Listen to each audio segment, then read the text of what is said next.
Que la grâce de Dieu soit avec vous tous ce matin. C'est pour moi un réel plaisir, ma femme et moi, de nous joindre à vous en cette belle et historique journée. Je dis historique journée parce que vous avez de bonnes raisons de rendre grâce au Seigneur.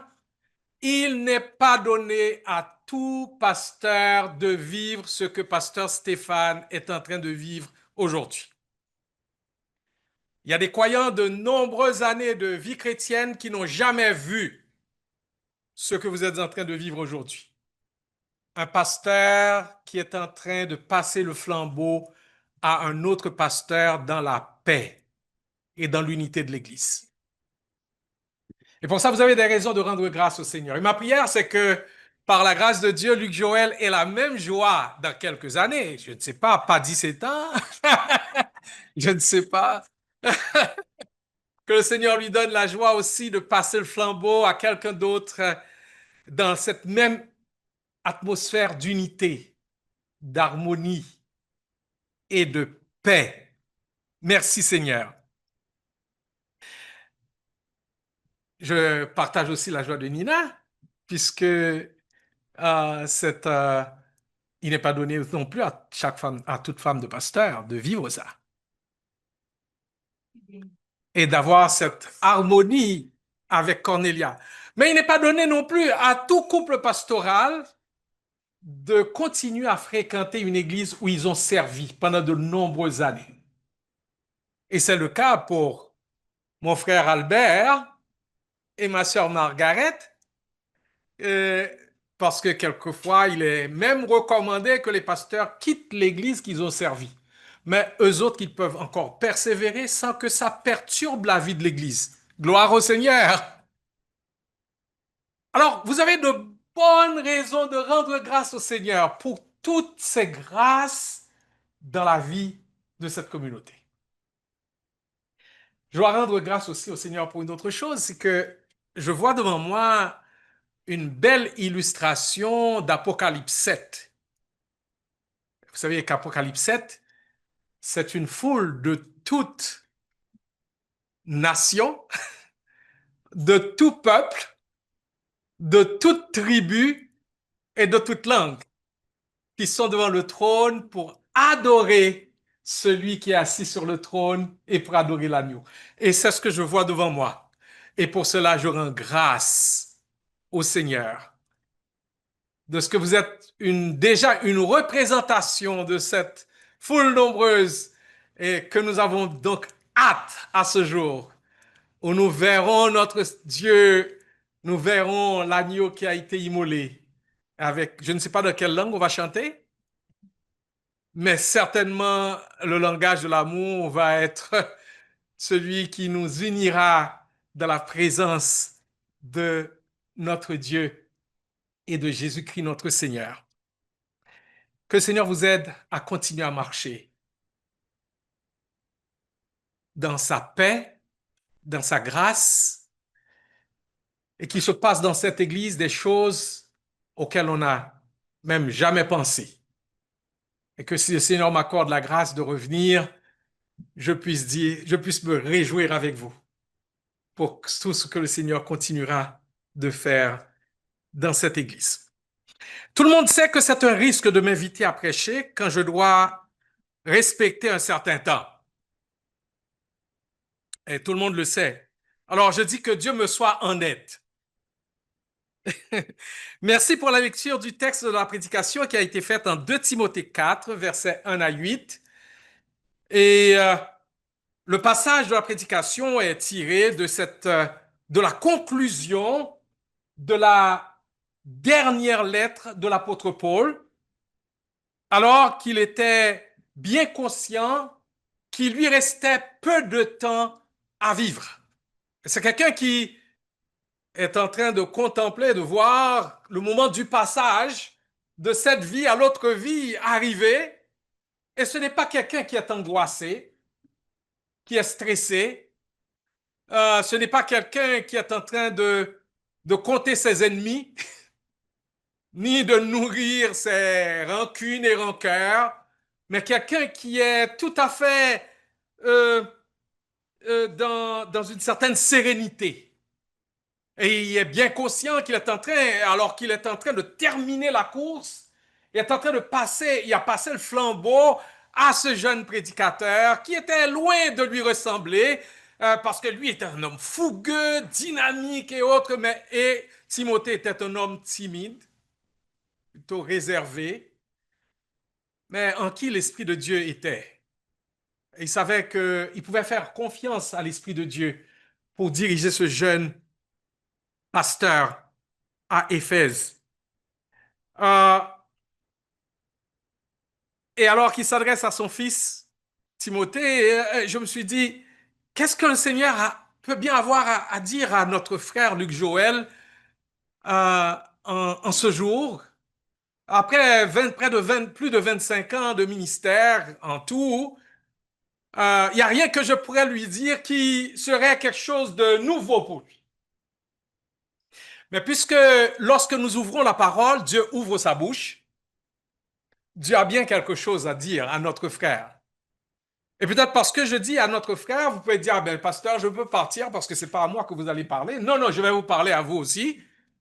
Vous avez tout intérêt à rester parce que Dieu parle à votre pasteur principal, mais il parle aussi à vous dans ce texte.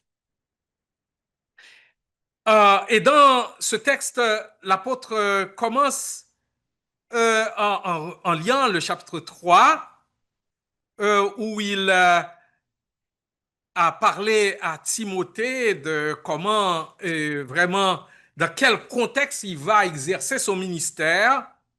Il lui fait des recommandations, il l'encourage à tenir bon, il lui parle, à la fin du chapitre 3, il lui parle de, d'un de ses outils du ministère, des outils essentiels pour le ministère. Il lui parle de la parole. Et il dit que toute écriture est inspirée de Dieu et utile pour enseigner, pour convaincre, pour corriger, pour instruire dans la justice, afin que l'homme de Dieu soit formé ou accompli et équipé pour toute bonne œuvre. Il lui parle de la centralité de l'écriture comme outil principal du ministère. Et il dit, il lit le chapitre 3 ou chapitre 4 par un c'est pourquoi. Il dit, je t'en supplie ou je te conjure devant Dieu et devant le Seigneur Jésus-Christ qui doit juger les vivants et les morts au moment de sa venue et de son règne. Il lit, il met ce lien entre la centralité de la parole pour le salut, et il y en a parlé du salut pour ce qui concerne Timothée, et tu connais des saintes lettres, depuis ton enfance, tu connais les saintes lettres qui peuvent te rendre sage à salut, en vue du salut. Donc cette parole produit le salut, mais cette parole aussi qui produit l'édification et la transformation dans l'image, à l'image de Jésus-Christ, en convainquant, en enseignant, en convainquant, en corrigeant et en instruisant. Et, et c'est cette parole qu'il recommande à Timothée comme moyen pour faire le ministère. Je t'en conjure devant Dieu et devant le Seigneur Jésus-Christ. Et le verbe conjurer a une connotation juridique. C'est quand on doit déclarer comme témoin, vraiment devant une cour de justice. Ah, je t'en conjure. Et l'exhortation de Paul à son délégué, c'est vraiment, c'est une affaire sérieuse. C'est une affaire sérieuse. C'est pas dramatique, mais c'est sérieux. C'est sérieux. Et là, on peut voir trois aspects de la charge. Et on est en train de faire un transfert de la charge pastorale. Et on a trois aspects de la charge et dans ce texte. Premièrement, sa nature, ce que Paul charge Timothée de faire. Le fondement de cette charge, les arguments sur lesquels Paul fonde cette exhortation, et enfin une illustration personnelle euh, dans les versets 7 et 8. D'abord, voyons la nature de cette exhortation. Verset 2. Et je t'en conjure devant Dieu et devant Jésus-Christ, qui doit juger les vivants et les morts au moment de sa venue et de son règne. Prêche la parole. Prêche la parole. Et au verset 5, il va conclure cette section en disant remplis bien ton ministère. Et le ministère essentiellement dont il est question dans tous ces versets, c'est le ministère de la parole. Le ministère de la parole. Et ce que nous dirons à notre frère ce matin, c'est remplis bien ton ministère. Et remplis bien ton ministère, c'est prêche la parole. Prêche la parole. Il s'agit de la parole que Dieu a prononcée. Et Paul ne fait pas de précision à Timothée parce qu'il sait déjà qu'il s'agit de l'ensemble de la doctrine chrétienne. Cela correspond à ce qu'il appelle le bon dépôt au chapitre 1. Et dans ce quatrième chapitre, cela équivaut à la saine doctrine, verset 3, et la vérité, verset 4, et la foi, verset 7. Elle se compose des écritures de l'Ancien et du Nouveau Testament, toutes inspirées par Dieu et utiles pour sauver, mais aussi pour transformer. La même charge est confiée à l'Église de tous les temps et particulièrement à ceux qui sont appelés au ministère de paître le troupeau de Dieu. Nous n'avons pas la liberté d'inventer notre message, mais seulement de communiquer la parole que Dieu a prononcée et qu'il a maintenant confiée à l'Église comme un dépôt sacré. Les temps changent, les modes changent, les tendances changent, mais ce message est intemporel. Il reste le même. Et pasteur Luc Joël n'a pas à aller chercher un nouveau message. Il va prêcher le vieux message dans des mots d'aujourd'hui. Autant aux perdus qu'aux saints. Timothée doit prêcher cette parole. C'est sa responsabilité. Et c'est la bonne nouvelle du salut pour les perdus, mais aussi la parole qui a le pouvoir d'instruire, d'enseigner, de convaincre, de corriger les saints.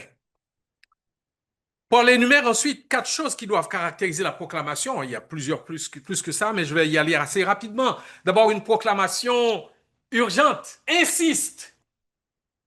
Insiste. Euh, le verbe en grec, c'est être urgent, signifie littéralement se tenir prêt, être disponible. Il n'est pas certainement bon de prêcher d'une manière apathique et nonchalante.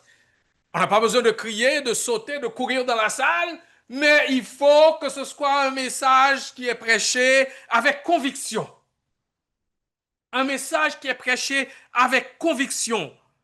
Les hommes peuvent bien vouloir écouter un message qui les rassure, un message qui les caresse dans le sens du poil. On n'a pas à les insulter, à crier sur eux, mais on a à ouvrir la cage et à laisser le lion sortir. C'est la parole de Dieu. On n'est pas devant une parole d'homme, mais devant la parole éternelle de Dieu. Et cette parole a la capacité de transpercer l'âme comme une épée. Pour qu'il se produise ce qui est vu le jour de la Pentecôte et à bien d'autres occasions.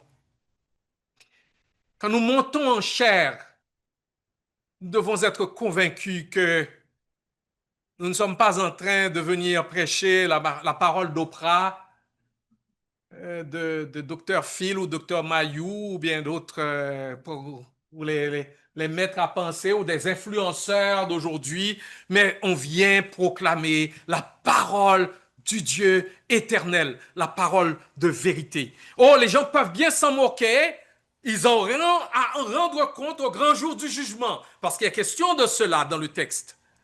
Mais nous proclamons une parole qui ne vient pas des hommes, qui n'est pas l'invention des hommes, mais qui est la parole de Dieu. Insiste, insiste. Euh, c'est aussi une parole pertinente. Réfute et reprend. On doit utiliser l'argumentation, la réprimande et l'appel, ce qui correspond presque à une classification de trois approches. On vise l'intellect, on vise aussi l'âme et l'esprit de l'homme par cette parole. La parole doit faire tout cela. Et nous devons l'appliquer de manière pertinente aux réalités de notre temps. C'est une parole qui reste encore pertinente, qui reste encore actuelle, et même plus actuelle que le journal qui paraîtra demain. Plus actuelle que le journal qui paraîtra demain. Et cette parole la parole doit être proclamée de manière pertinente, mais aussi de manière patiente. L'apôtre Paul, en allant un petit peu plus vite, il dit d'encourager et de corriger avec douceur.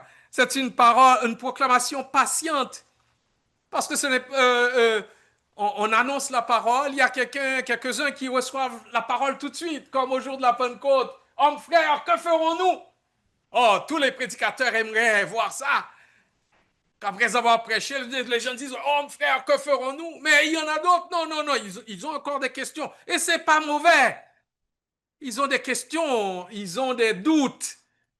Et on doit avoir la patience de les écouter, de répondre à leurs questions, de cheminer avec eux. Je suis content d'entendre ce que notre sœur a dit. Ton attitude, pasteur Stéphane, même si vous pouvez être d'accord sur vos désaccords dans l'interprétation de l'écriture, mais il y a cette patience de marcher, on ne rejette pas la personne. On peut rejeter peut-être certaines pensées ou certaines compréhensions ou interprétations de l'écriture, mais je suis là à côté de toi, je suis en train de marcher à côté de toi, avec patience. C'est pas moi qui vais faire la transformation, c'est l'Esprit de Dieu qui peut la faire. Et je suis là. Une proclamation patiente, mais aussi une proclamation intelligente, puisqu'il y a un souci d'instruire. Il dit instruit, un entier souci d'instruire. Faites tout cela avec une pleine patience et un entier souci d'instruire. Nous ne devons pas seulement prêcher la parole, mais aussi l'enseigner, ou plutôt la prêcher avec tout l'enseignement et déclarer tout le conseil de Dieu sans rien cacher. Pour que nous ayons des disciples qui ont une colonne vertébrale solide. Des gens qui ne sont pas vraiment poussés par tout vent de doctrine.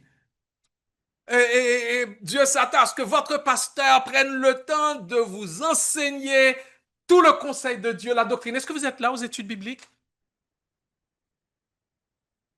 Est-ce que vous êtes là aux études bibliques? Vous intéressez-vous à cela? Et sinon, mon frère, ma soeur, tu vas être comme un mollusque. Ah non, je risque de vous le dire, parce qu'il vous faut une colonne vertébrale, surtout dans ces temps que nous sommes en train de vivre, où vos enfants sont attaqués par toutes sortes de pensées, de philosophies, et les premiers responsables de l'éducation de vos enfants, ce n'est pas pasteur Luc Joël et sœur Cornelia, c'est vous les parents. Ce qui veut dire que les questions qui vous seront posées, vous devez vous équiper pour pouvoir répondre à ces questions à vos enfants. On va remettre en question leur genre et beaucoup d'autres questions encore. C'est vous les premiers qui doivent être équipés. Et pour être équipés, vos pasteurs sont là pour vous équiper avec la parole. Avec une parole pertinente, intelligente. dont nous avons tant besoin aujourd'hui. Eh bien, quel est le fondement de ce que l'apôtre Paul, de cette exhortation, de cette charge que l'apôtre Paul donne à Timothée? Eh bien, on trouve ça dans les versets 3 à 8. Il dit en effet, un temps viendra où les hommes ne supporteront pas la saine doctrine. Au contraire, ayant la démangeaison d'entendre des choses agréables, ils se donneront une foule d'enseignants conformes à leurs propres désirs. Ils détourneront l'oreille de la vérité et se tourneront vers les fables. Il y a dans les versets 3 et suivants, et aussi au premier verset, le fondement de l'exhortation. Le premier fondement de l'exhortation, c'est que au verset 1, il est dit que je t'en supplie devant Dieu et devant Jésus-Christ, qui doit juger les vivants et les morts au moment de sa venue et de son règne. Il est question de la perspective du retour du Seigneur. Le moment où sera évalué les ministères. Le moment où tout sera évalué. Et aussi, c'est le payday, le jour de la paye.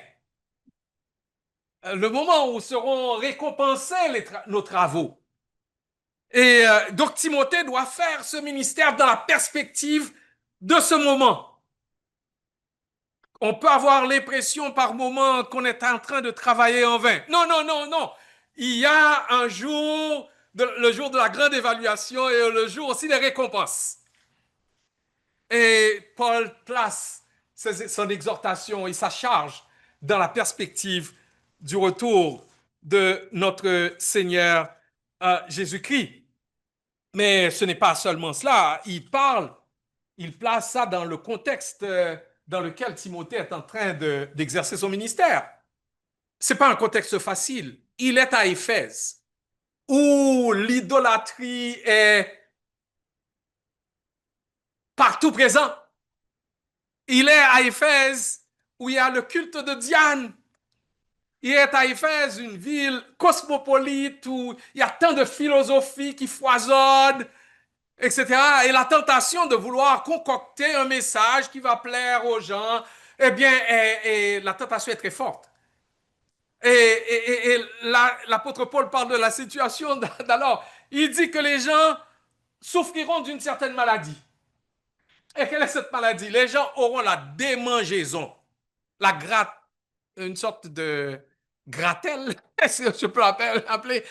Mais les gens veulent entendre quoi? Des choses agréables. Nous sommes en plein là-dedans. Les gens veulent entendre des choses agréables. Pasteur Joël, parle-nous combien nous sommes extraordinaires. Dis-nous comment cultiver notre meilleur moi. Dis-nous comment être le top dans notre entreprise, etc. Bon, l'évangile permet d'avoir des réponses ou des principes pour tout cela. Mais certainement, cette démangeaison d'entendre des choses agréables caractérise notre temps et avec les réseaux sociaux, ça permet aux gens d'aller vers les enseignants selon leurs désirs. Moi j'aime entendre, j'aime booster mon moi là, et comme tel. Je veux avoir ça. Eh bien, vous allez trouver des enseignants. Donc, on choisit des enseignants selon nos propres désirs. On détourne l'oreille de la vérité. Et on se tourne vers les fables des choses, des histoires inventées. Nous sommes en plein là-dedans. Et je dis aujourd'hui, il y a un danger. Or, avec l'accessibilité, l'accès qu'on a à des enseignants qui sont très au loin, eh bien, quelquefois, on écoute davantage des gens qui ne sont pas, que Dieu n'appelle pas à nous conduire comme bergers, que les bergers qu'il nous donne. Et c'est un danger. Parce que même si on peut être béni d'entendre d'autres enseignants, votre berger, ce n'est pas celui qui est en Californie. Ce n'est pas celui qui est à Paris. Votre berger n'est pas la personne qui est au Texas ou à Calgary. Dieu vous a donné un berger pour vous conduire, pour vous instruire dans la parole. Et j'ai fait une vidéo, qui est votre pasteur? Et, et en faisant cette vidéo, je me suis dit, votre pasteur, c'est celui qui est là lorsque vous êtes à l'hôpital, lorsqu'il y a une crise dans votre foyer, lorsque vous avez des questions et vous cherchez quelqu'un vers qui vous tournez. Votre pasteur, c'est la personne qui est à côté de vous lorsque vous amenez un de vos bien-aimés au cimetière. Votre pasteur, c'est celui qui pleure avec vous, celui qui se réjouit avec vous, celui qui est là pour vous. Si Dieu voulait que vous soyez la brebis d'un autre pasteur, il vous aurait placé géographiquement à côté de ce pasteur. Mais s'il vous place ici, il vous donne des sous-bergers selon son cœur. La personne que vous devez écouter, la personne que vous devez consulter, la personne qui est là pour vous, c'est ce pasteur-là ou ces pasteurs-là. Et je dis merci au Seigneur de ce que les témoignages que j'ai entendus nous permettent de comprendre que Dieu vous a donné des bergers selon son cœur. Dans ce temps où les gens ont la démangeaison d'entendre des choses agréables, les gens se donnent une foule de docteurs selon leurs propres désirs. Ils détournent l'oreille de la vérité et se tournent vers les fables. Étant donné que je dois me retenir,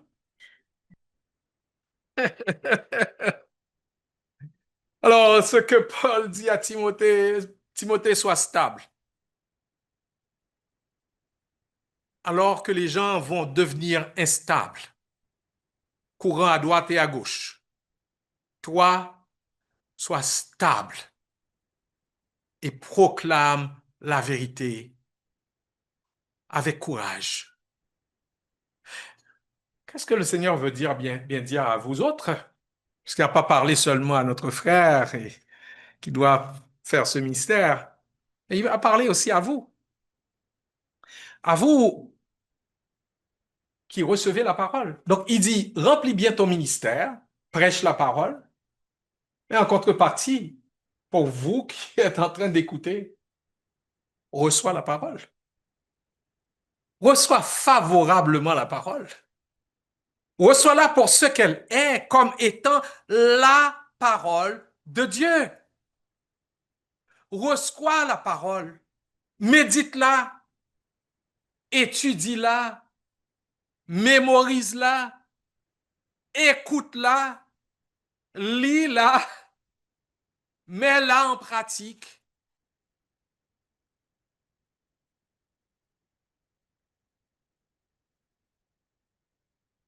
Merci Seigneur, tu as suscité pour cette Église des hommes de la parole qui enseignent la parole.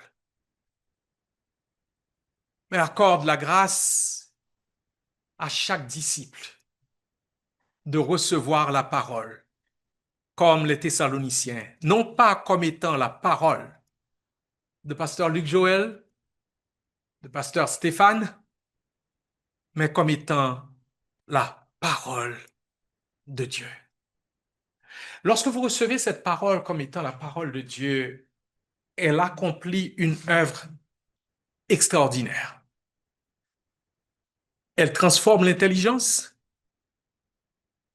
elle nettoie et purifie les émotions et les sentiments,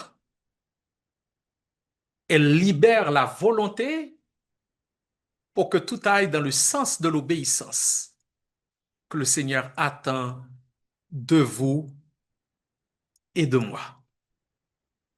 Oh, bien sûr, pasteur, remplis bien ton ministère, essentiellement le ministère de la parole. Et fais-le en pensant à ce jour où le Seigneur te demandera compte pour chacune de ces personnes qu'il met sous ton ministère. Et ce jour aussi où il récompensera tes travaux, comme il le fera pour pasteur Stéphane Couture, comme il le fera pour pasteur Albert Harper et tous les autres qui ont servi Jésus-Christ dans cette église. Que que la bénédiction du Seigneur soit sur sa parole, alors que notre frère va s'atteler à la tâche de prêcher la parole avec courage, avec patience, avec sagesse, avec amour, avec intelligence. Et alors que aussi son peuple, le peuple de Dieu, va recevoir ce ministère avec un cœur ouvert, un cœur bien disposé. Et le résultat, c'est que nous verrons ce qui est vu en acte 2. Les gens ont entendu la parole, ils ont entendu l'évangile. L'Esprit de Dieu les a convaincus leur cœur de péché, ils ont réagi. Pierre leur a donné ce qu'il fallait faire. Repentez-vous, faites demi-tour, changez de direction, placez votre confiance en Jésus-Christ. Eh bien, ceux qui ont accepté la parole, donc la parole a été proclamée, mais elle a été acceptée. Et ceux qui acceptèrent la parole, ils furent baptisés. Et nous les voyons continuer à grandir, ils ont persévéré dans l'étude de la parole, l'enseignement des apôtres, dans la communion fraternelle, dans la fraction du pain, le repas du Seigneur, et dans les prières. Et quel a été le résultat? Et le Seigneur ajoutait chaque jour dans l'Église ceux qui étaient sauvés. Oh, que le Seigneur accorde cette grâce à cette Église. Ce sera un problème pratique, là. Vous allez devoir aller peut-être à un deuxième, à troisième culte parce qu'il y aura d'autres personnes qui viendront. Parce que lorsque le Seigneur trouve cette réponse à la parole, il œuvre dans les cœurs. Chaque personne est conscient qu'il est un témoin de Jésus-Christ partout où il passe. Et des choses commencent à se passer. Les gens commencent à affluer. Les gens entendent, ah ben, il est en train de se passer quelque chose dans cette église. Je vois ça dans la vie de mon collègue de travail, mon voisin. Et puis les gens affluent. Les gens affluent. Les gens affluent parce que l'Esprit de Dieu est en train de les attirer et à trouver des cœurs bien disposés, des cœurs réceptifs. Que le Seigneur bénisse sa parole pour votre commune, pour notre commune édification et qu'il fasse son œuvre dans le cœur de vos pasteurs et aussi dans votre cœur. Que le Seigneur vous bénisse.